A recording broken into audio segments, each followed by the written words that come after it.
I know it's art, isn't it? I'll stop there. We should take these.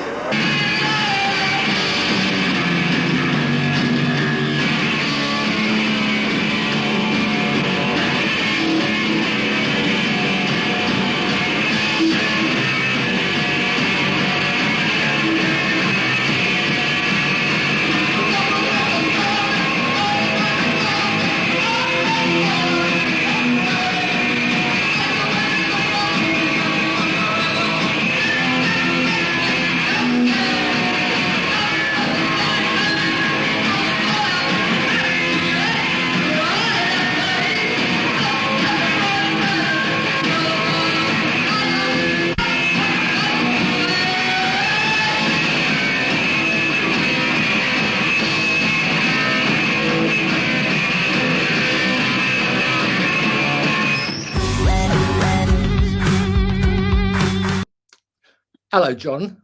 Oh, Andy.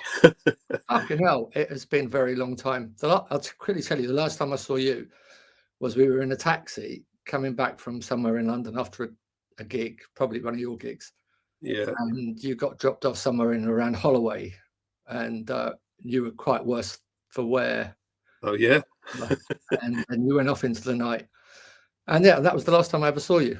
And then I was very surprised to hear what happened after that with leaving and all that. But how's it been? Do you remember that? You probably don't remember that, do you? Especially I don't. No, I'm just trying to where I was going in Holloway. It might have been to Lee and Gales if they were still there. Mm-hmm. Were you from around that way? No. I was born in Paddington, but we gradually moved out. So I ended up in Hemel Hempstead because my old man left my mother. So she had to go and live with her parents, and they just moved to Hemel Hempstead. Right. And Hemel Hempstead is sort of North London, isn't it? Kind of. Well, no, it's out of town. It's what Johnny Rotten once called a satellite. Right. Just St. a Albans, satellite of London. Yeah. I think St. Albans is up that way as well, isn't it? It's not far. Yeah, that's where I went to art college for a year. All right. Congratulations, by the way, on your recent marriage. That's, thank you. Happy news to hear. Yeah, that was sort of unexpected, really, because I lost my wife in 2020. Met up with Laurie she was giving me her condolences, and it was COVID time, so we ended up meeting up a couple of times in very cold conditions on Hampstead Heath and places, because you weren't allowed to meet indoors. Yeah. And it just developed into a relationship. Right. Very surprising for both of us. That's very cool. Obviously, you knew her before. Yeah. Known her socially for probably 30 years. All right, because she was originally married to Dave Vanian. Yeah, another Hemelite. A what? Another Hemelite, I said. Hemelite? Yeah, from Hemel Hempstead. Oh, a Hemelite, I see. All right, yeah. Well, maybe Laurie's got a thing about Hemelites. Yeah, maybe. Has she got any dirt? Have you got any dirt on Dave Vanian? No, not really, no. So, you've got a new project. I'm going to get back to kind of what happened to you after the Banshees in a bit, but what's the new band all about? The new album and Sixes and Sevens, is that right?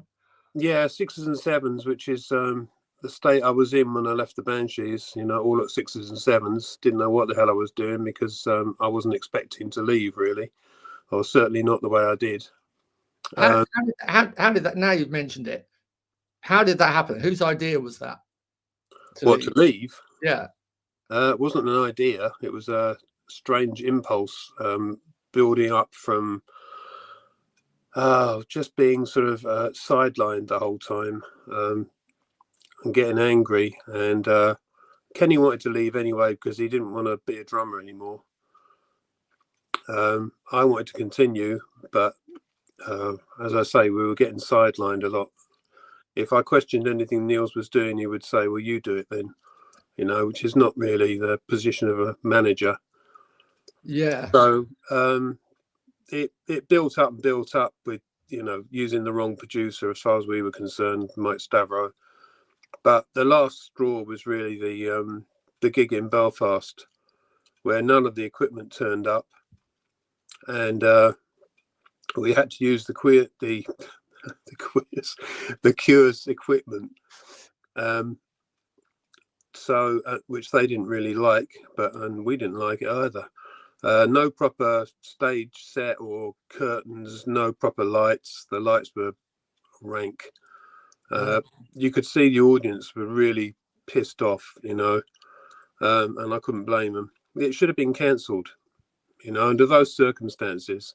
First proper gig of a tour like that, it should have been cancelled. How many people were there? Oh, God knows. It was, I think it was called the Queen Elizabeth Hall, something like that, and there's a lot of people. So very disappointed, and we were completely wrecked by that as a band. I think any morale we had was pretty much destroyed. So just over one bad gig. No, it went way deeper than that. But I'm just saying that was the sort of final straw. So by the time we got to Aberdeen, we were right on the verge of it splitting up. It didn't take much. So, who instigated that conversation then? Either you and Kenny, I take it. Well, as I say, it wasn't a conversation until the incident in the record shop, which was crazy. What happened there? We were doing a record shop appearance, which is, I think, the first time we'd ever done that. And Kenny and I got bored with listening. Playing or just being there? No, just being there. Right. Signing autographs and talking to people. And Kenny and I actually put a couple of people on the guest list. And we got bored with listening to Join Hands. So we said, what new albums have they got in? And they'd got the new Talking Heads album and the Slits album. So we said, well, we'll hear a couple of tracks off them then. At which point, Siouxsie, Niels and Steve all went into shock, and Siouxsie shouted, "I'm sick of you two," rushed across behind the counter and barged into my back. Which in front of a shop full of people is, a bit out of order, really. And it was crazy because, we weren't supposed to be a pop band who followed the rules, you know what I mean? We didn't have to do everything by the book, but apparently we did. So Kenny and I left the shop. Kenny chucked his beer into the gutter hard. And we looked around and thought, what are we going to do now? So we walked down to a coffee shop that was only a few doors down from the record shop. And we went in there. If anyone had come after us at that point, they would have found us. But they didn't bother. So we sat there, had a coffee, probably a good 10 minutes, and kind of looked at one another and said, well, that's kind of it then, isn't it? There's no going back from this. As I say, if somebody had come out, unfortunately, Dave Woods, who was our tour manager and became their manager later, was in the bath relaxing. So when we got back to the hotel, the one person that could probably have talked us round was having a bath. Did he already have his heroin habit by then? He'd been off and on with it as long as I'd known him, so I don't know, possibly. So if Niels had come to the cafe and sort of tried to sort it out, there's a possibility you might have just... I don't know. He would have had a struggle because he was the main problem. Really? As was evidenced by them kicking him out about a year after we left. They were horrified by us saying that we thought he wasn't doing a good job. Kenny went to his flat once and was sitting on the toilet and looked down at the floor, and there was all sort of Banshees paperwork all over the toilet floor. We just didn't think he was up to it. So, yeah, he would have been the last person who would have been able to talk us out of it. Dave Woods could have, because he was more together. Yeah. So what happened after that? When was the first contact made? Contact with who? With the band after that incident, after you went to the cafe. Did you see them again that night, or was that it? No, that was it. No, we went back to the hotel. Margaret Thatcher was due, so all the Secret Service were going around the hotel checking it out. As we were walking out with our cases, we got down, we'd ordered a cab, we got in the cab, we were going to go to the railway station, and then Niels turned up with one of our security, telling us to get out of the cab. And at one point he told the security guy to drag us out of the cab, at which point the guy who was driving, who was a Glaswegian, more or less said, "I'm not having this," and drove off with Niels sort of still half in the window. And as we drove away, we said, "Okay, so we'll go to the railway station." He said, "That's the first place they're going to go to.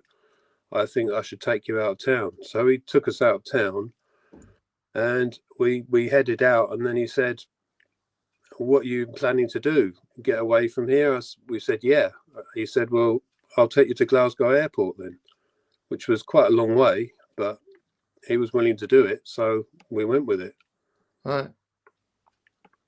And then I phoned my uncle who lived in Manchester from Glasgow Airport and said we were due coming down, and sort of gave him a brief idea of what was going on. He said, "Don't worry, we'll look after you."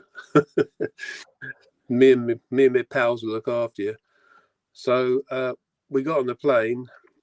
Manchester Airport was closed due to, I don't know, snow, fog, something. So we had to go to Liverpool and then get a coach all the way back to Manchester. So yeah. And then after that, you must have spoken to somebody after that to either say, fuck off, never seeing you again, or was there just never any ever contact again? There was never any contact again, no. That's weird, isn't it? You'd think that they might reach. It was pretty final. Yeah, no one reached out. No. That's very weird. I didn't realize it was that. I think Siouxsie was only too pissed off that she hadn't been the one to say you're fired, sort of thing. She liked to be the one who hired and fired. Yeah. I think we trumped that, So you preempted her by fucking off. Yeah, I think so. Not that was our intention. It's just the way it happened. Right. And have you spoken to them since, ever? Yeah. I mean, we came across them very occasionally when we were out Camden Palace and places, and it didn't go well. The first sign of it being reasonable was when Siouxsie and Budgie turned up in the same hotel as Linda, my first wife, and I went to get married. We were getting married in Gretna Green. We stayed in a hotel in Lake District, and when we walked in to the dining room, there was Siouxsie and Budgie sitting there eating. Bit of a surprise. It was a bit of a surprise, yeah. And what happened there? We had Siouxsie say we've got rehearsal this afternoon at 7 o'clock. Well, we had a chat after dinner. Thing is that Budgie knew Linda from before. He stayed here in this room I'm in with the Spitfire Boys when he came up to town, when he was playing with them. Way back. Have you lived in the same place all the time? Yeah. Fucking hell. Yeah, I've been here since '79. Yeah. Wow. Yeah. So he was. Oh, where have you gone?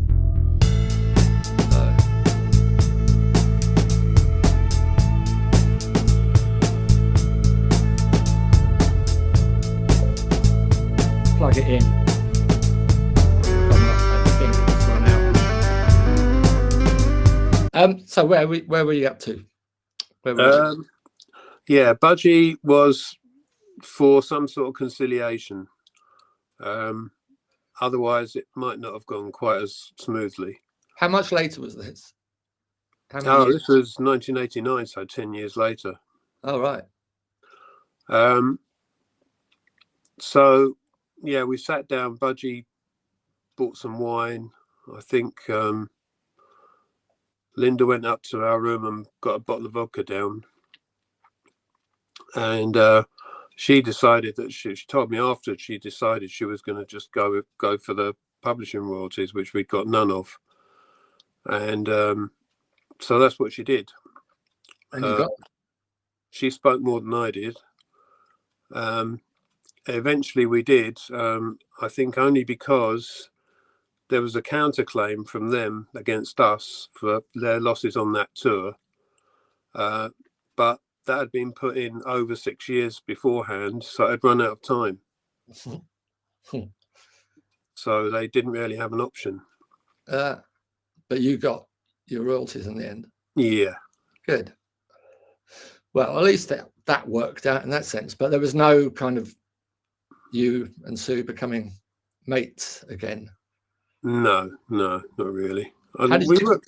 We weren't really ever mates, you know. We were artistically suited, but personally, we didn't really get on. It wasn't like daggers drawn or anything. We're okay. We're good with one another, but we weren't ever really friendly. I don't know why. I always thought that you fitted in really well. I thought you and Kenny both, you know, that Banshees lineup was always to me the kind of perfect band because everybody seemed just right in it. It was. I mean, it was fantastic. I couldn't believe it when I joined them, how well it worked. You know, artistically, it was great. Personally, I mean, we got on, but, you know, we weren't best of mates or anything. How did Kenny get on with Sue? Didn't they have a little fling?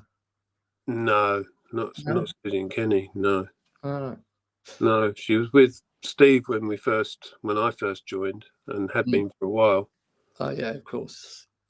And then I think there was a little thing with Niels, which he would have liked to go on further, but she didn't. Yeah, he was a bit of a Casanova, Niels, wasn't he? Yeah. John Savage, in his book England's Dreaming, he describes Niels as a King's Road Casanova. Oh, did he? For the record. I did get that book. I've never read it. So, who did you get on with best out of Steve and Sue? By the way, about that book, it's fucking boring. Don't bother. Anyway. Oh, is it? Okay. Yeah. I mean, Steve and Sue were kind of similar. They were so focused on, I don't know about success, but they had the same vision, which a lot of people who are successful have. You know, they just got that tunnel vision, which I don't think either Kenny or I had. But I mean, it worked because we worked artistically. How was it for those first singles that were on Top of the Pop, all that kind of stuff? Did you enjoy that aspect of it? Yes and no. You know, I didn't join to be famous or whatever on TV, but you know, your friends and your family are all happier about it than you are. You know, isn't that the point? I joined the band so that I could be all famous on TV. Oh, did you? I didn't really think ahead that far. You know, I just wanted to play music. Right. Same as I do now. Fame to me is a nasty byproduct of what you do, you know. Yeah, I mean, I've changed my, not that I haven't really got famous, but from what I know now of what fame does, it's I hate that aspect of it. In fact, yeah, I even hate social media. It's like, well, yeah, me too. I've only just gone on Facebook. Can you imagine if you had a job like working in a bank, say, and you had to keep updating your Facebook about how your manager came in today and blah blah blah blah blah. I know I've had a rise today. It would be insane. I don't understand people. I've said this before. I don't understand people that have a Facebook and it's not for a kind of promotional thing, because I'm quite private. I don't know about you. Seem quite a private person. Yeah, I mean, I've got the Facebook page, but I rarely update it. You kind of got to a bit, if you're, especially with the record and everything. Yeah, well, that's the thing. I've started using it for that. Laurie's going to get more like Instagram page and a page that's just for the business side of it. I meant to have a listen to Sixes and Sevens but I didn't get a chance to. I forgot about it, and I'm really curious to hear it. Are you happy with how it's come out? I wouldn't say it's a departure because it's so close to the times that you've heard the music from already. You know, it's demos from 1980 through to 89. Right. Okay. So are you doing anything new, or is this just promoting that? That's just promoting that at the moment. Yeah, I will be doing a new album, but this will take up a certain amount of time, and I've got a new band together, so it'll give us a chance to I heard play these old songs. And I see they're old songs to me. They're new songs to the people I'm playing with, and to most of the audience won't have seen Zorga Bor. So, you know. Have you carried on playing after the Banshees and after Zorga Bor? Not really. Only for myself. When I got that publishing money, I got a little studio together at home. Nothing flash, just a Porter studio. But what are you doing? You're in fashion or something? Is that right? We did. God, more than 10 years in Camden, Linda and I. Then Spitalfields Market.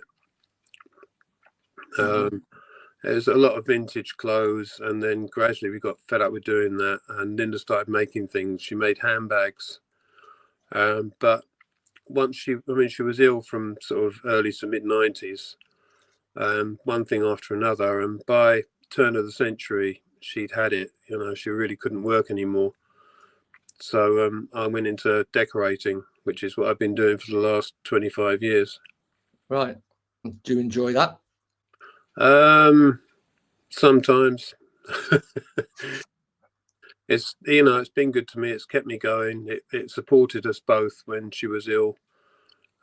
So I can't complain, but it's not what I want to do with my life particularly. Are you good at carpentry? No. You seem like you would be good at carpentry to me. Really? No, that's one thing I really didn't like. I tried that at school, really didn't like it at all. I got no feel for wood. I'll take that one back. So during the phase where it was all going okay, and when you had that first hit with Hong Kong Garden and then subsequent Top of the Pops appearance, I mean, I was really into the band by then because I was far removed from the Banshees that I knew back then, and it was great seeing them on Top of the Pops and kind of think, hey, I know them, and this is really good. I thought Staircase Mystery was fucking brilliant. Oh, did you? Love that song. But during that time, did you imbibe in any of the usual things, drugs, alcohol, and sex, and all of that kind of thing? No, not a lot. I mean, a bit. Not that many drugs. Ken and I were experimental with drugs, but we didn't get into it in big way. You know, no junkies allowed. You know. What was Kenny like to hang out with?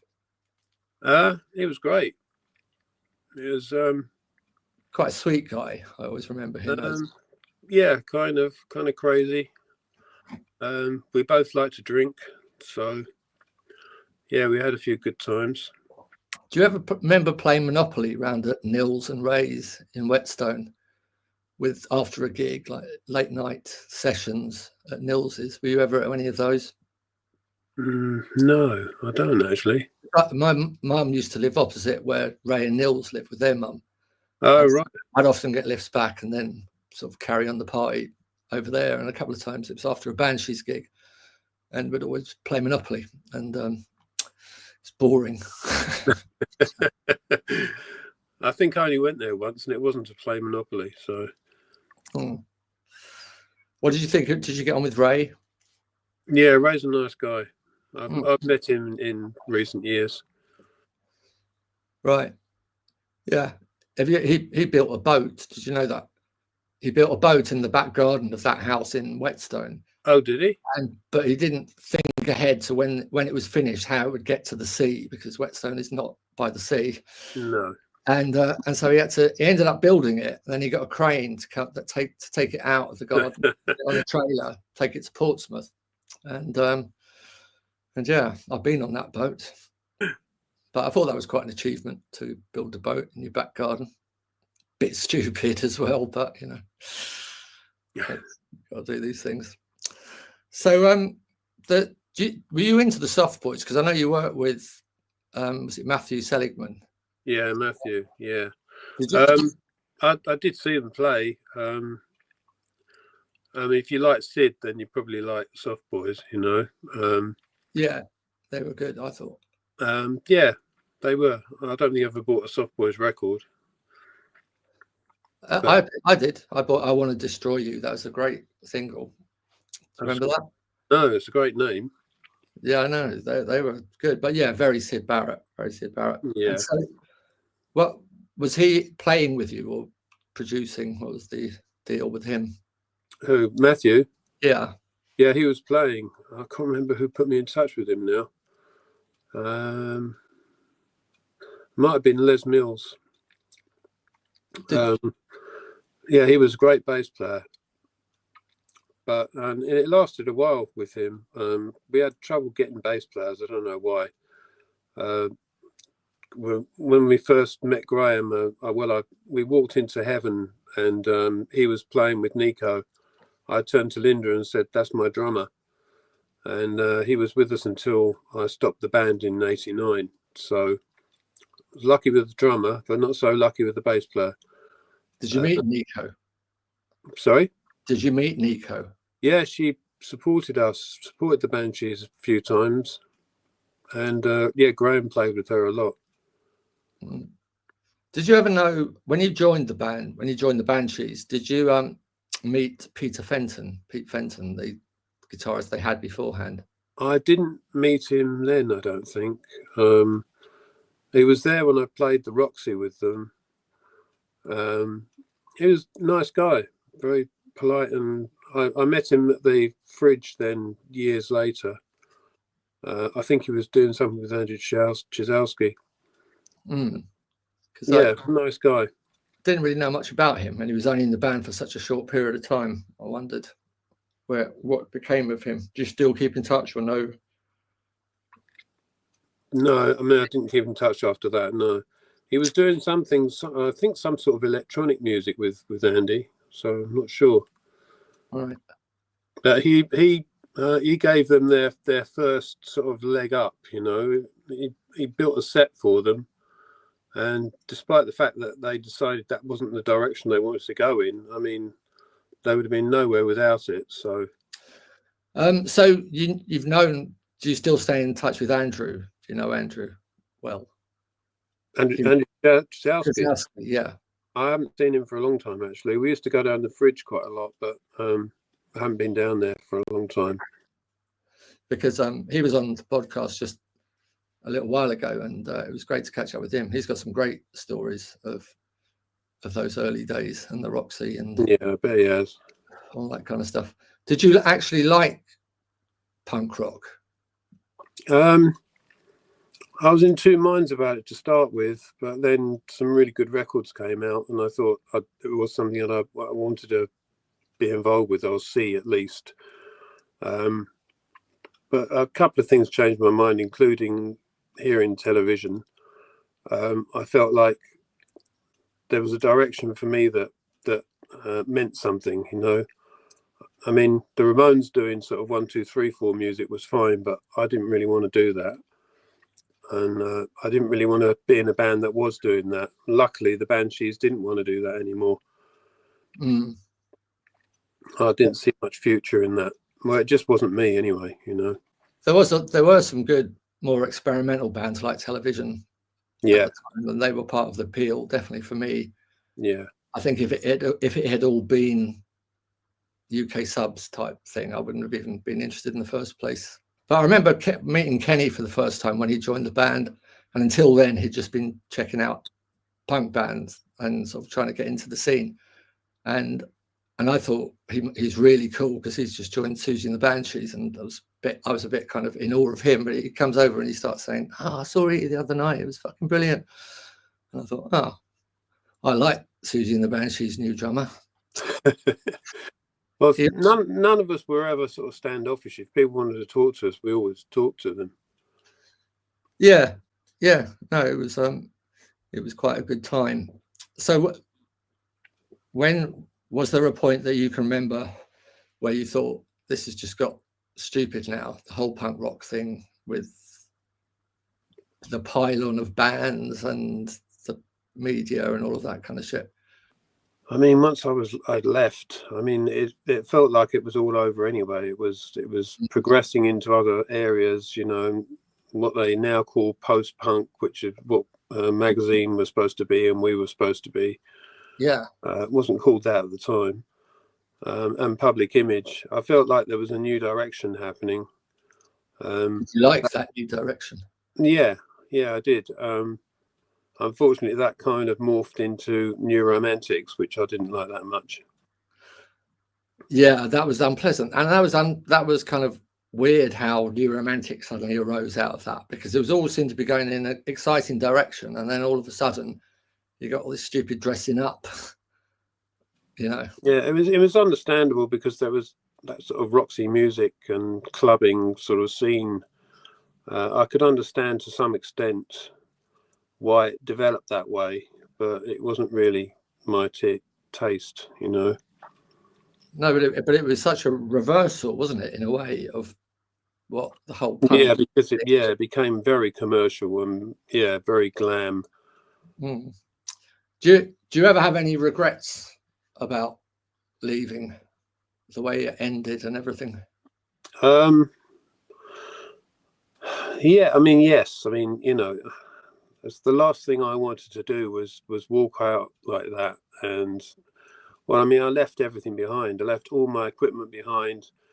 The record deal, the publishing deal, everything was gone. You know, I didn't have a place to live. Yeah, it was a horrible thing to happen, both to them and to me. So, do you ever wonder what would have happened if you'd stayed with them? I think, well, if we'd been getting on better, that Join Hands would have been a better album. The side 2 would have been better. And we could have possibly managed a third album. I'd like to have played when Budgie was in the band, because he was a blend of like regular shit hot drummer and Kenny. So, but you know, it wasn't to be. So what can you do?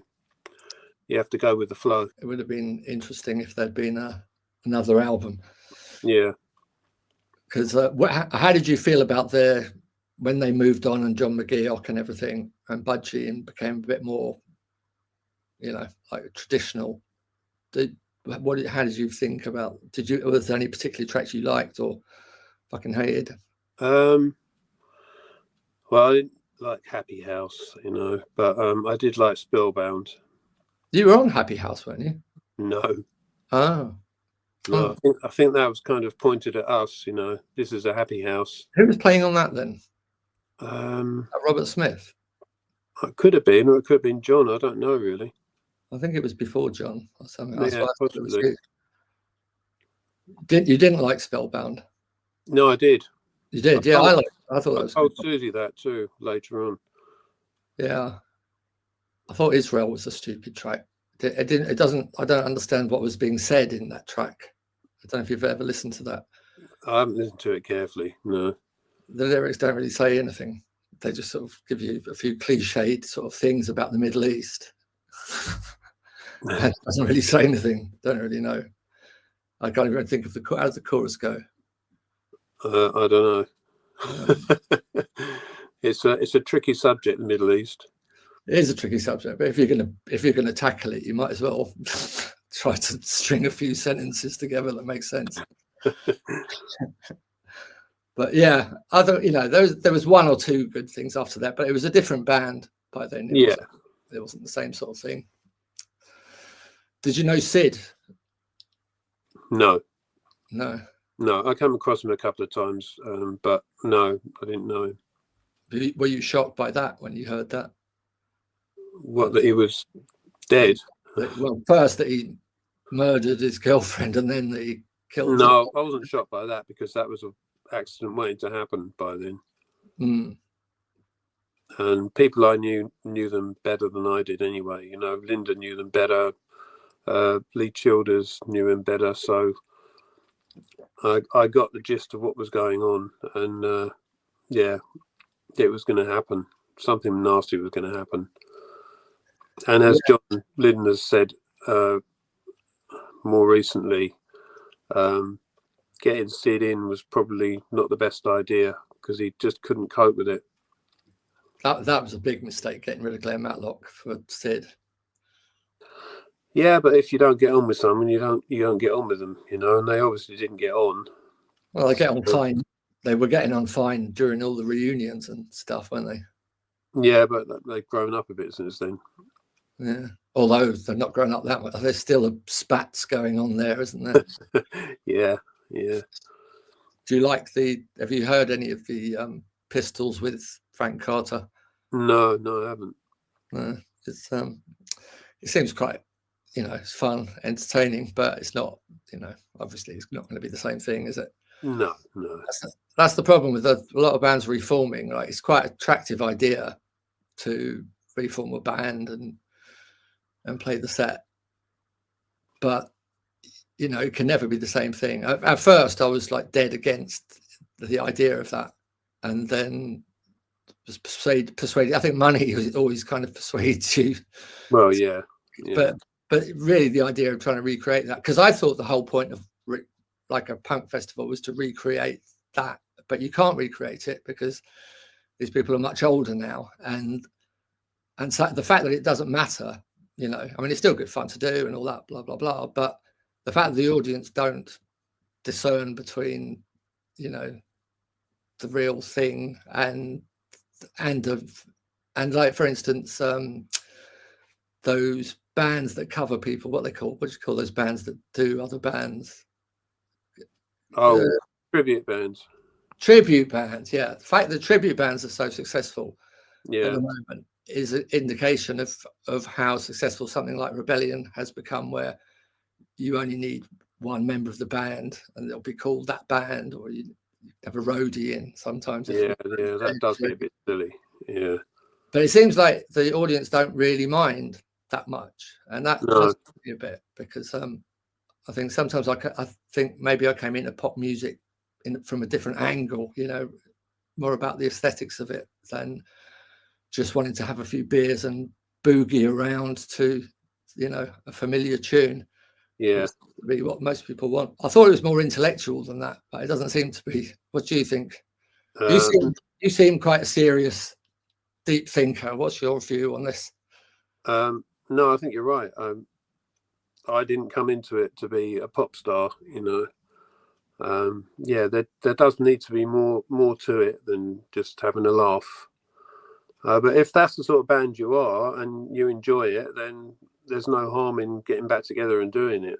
But as you say, it ends up with being one person out of the band doing it, which really might as well be a tribute band. There's actually a band called Siouxsie and the Budgies now. And funnily enough, when I walked into the hotel in Aberdeen, I was the first one in. I went to the reception desk, and she said, have you got booking? And I said, yes, it's Siouxsie and the Banshees. She said, Siouxsie and the Budgies? I said, no, Siouxsie and the Banshees. So that predicted Budgie joining the band before I even left. Did you know Budgie before? No, as I say, Linda did, but no, I'd never met him.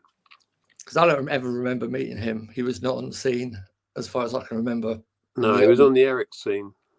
Right. Oh, of course, because he was, Yeah, they were great. The people in Eric's looked great. And, when you went out of town, quite often the audience weren't really up to much, but the Eric's audience were right on it. How old? Most of them were in bands. But yeah, there was quite a Liverpool scene almost straight away. How old were you at the time when you joined?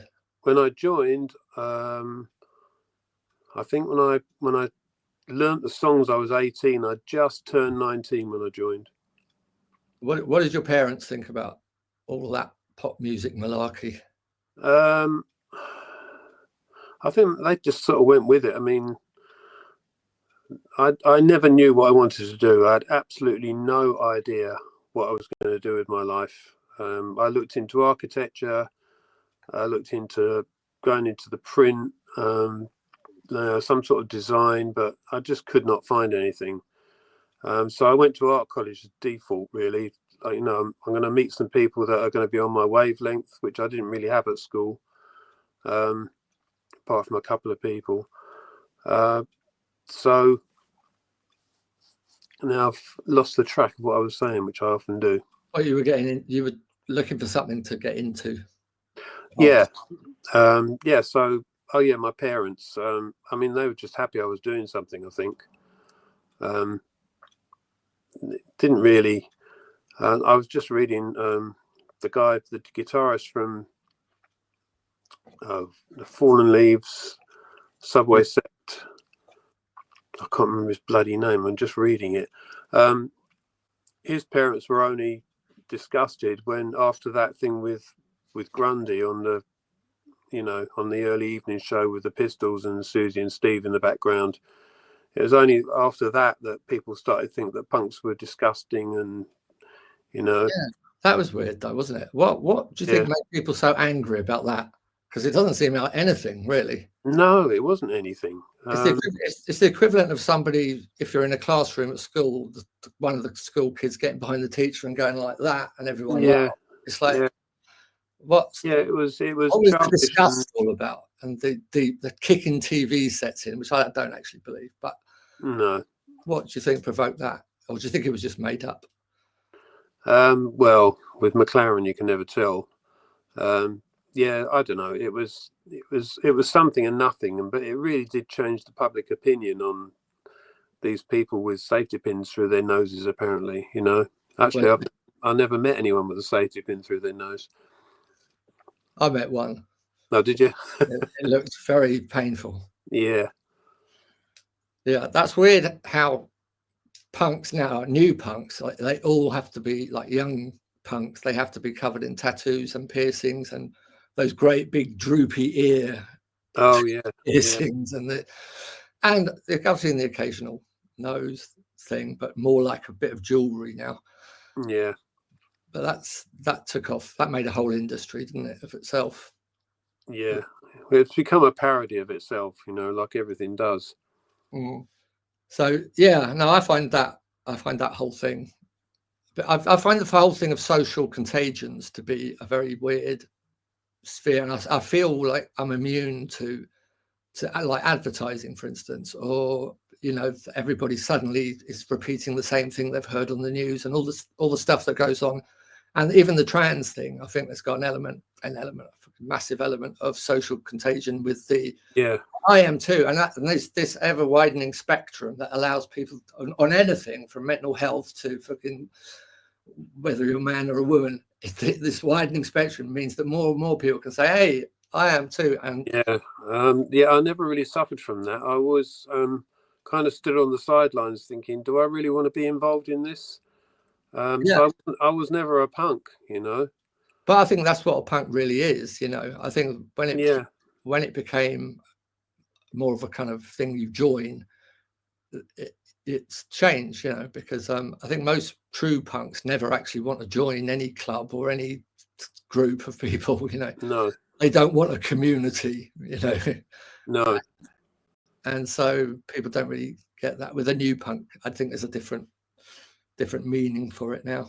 I mean, if you think about what Sue and Steve did on that first gig, that was pretty radical. Just getting on stage, not really knowing what you were doing. Steve couldn't really play the bass. Sid couldn't really play the drums. The only person on there who could play was Marco. Right. And just doing that, just doing the Lord's Prayer, that was pretty radical.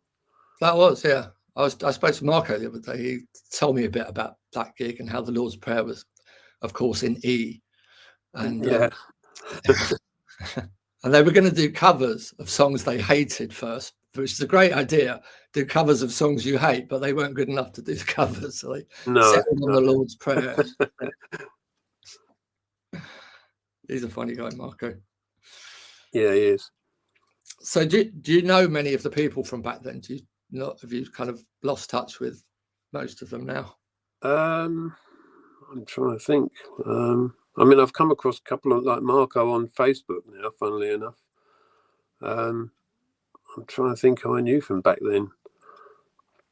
Marco was saying that a lot of the people from back then that you thought were a dickhead then, or acted like a dickhead then, they've sort of grown into, like Captain Sensible, for instance, has become quite a wise old sage now. Yeah. I've met the captain a couple of times recently because I'm married to Laurie now. So yeah, of course, yeah. Did you ask him for any words of wisdom? No, I think he gave me a few anyway, though. It's been great catching up with you. With Rebellion, like, are you looking forward to that gig?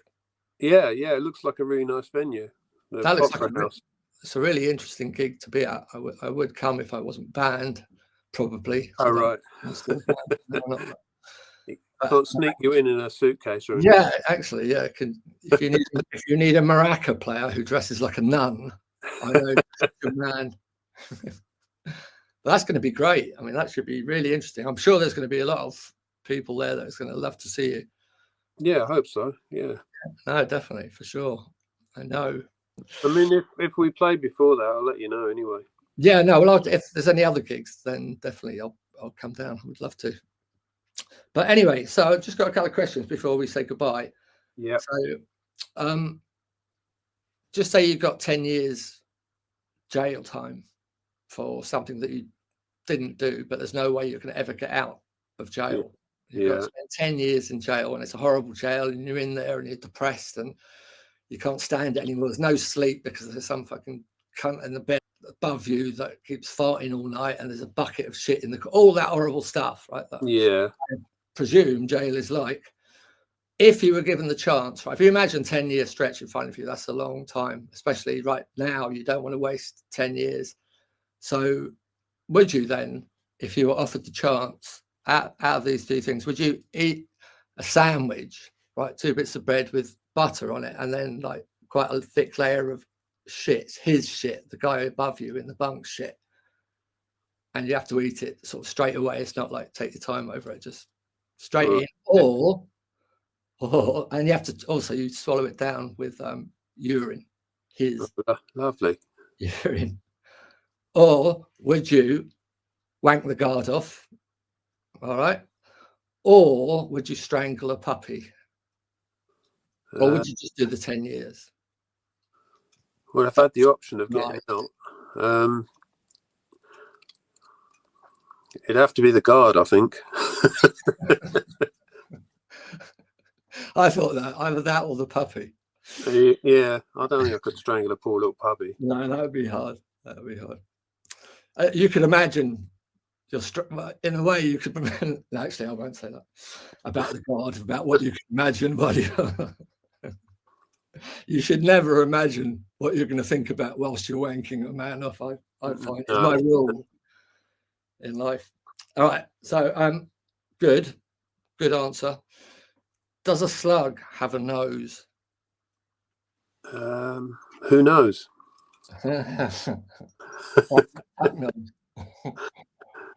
Yeah, I don't know about that. They probably feel through their underbelly or something, you know. They probably smell through their underbelly. You think? Final answer? Yeah, final answer. They've actually got 4 noses. They have? Yeah, they've actually got 4 fucking noses. Who would have thought it? Old slugs, eh? Right. This is quite a straightforward one.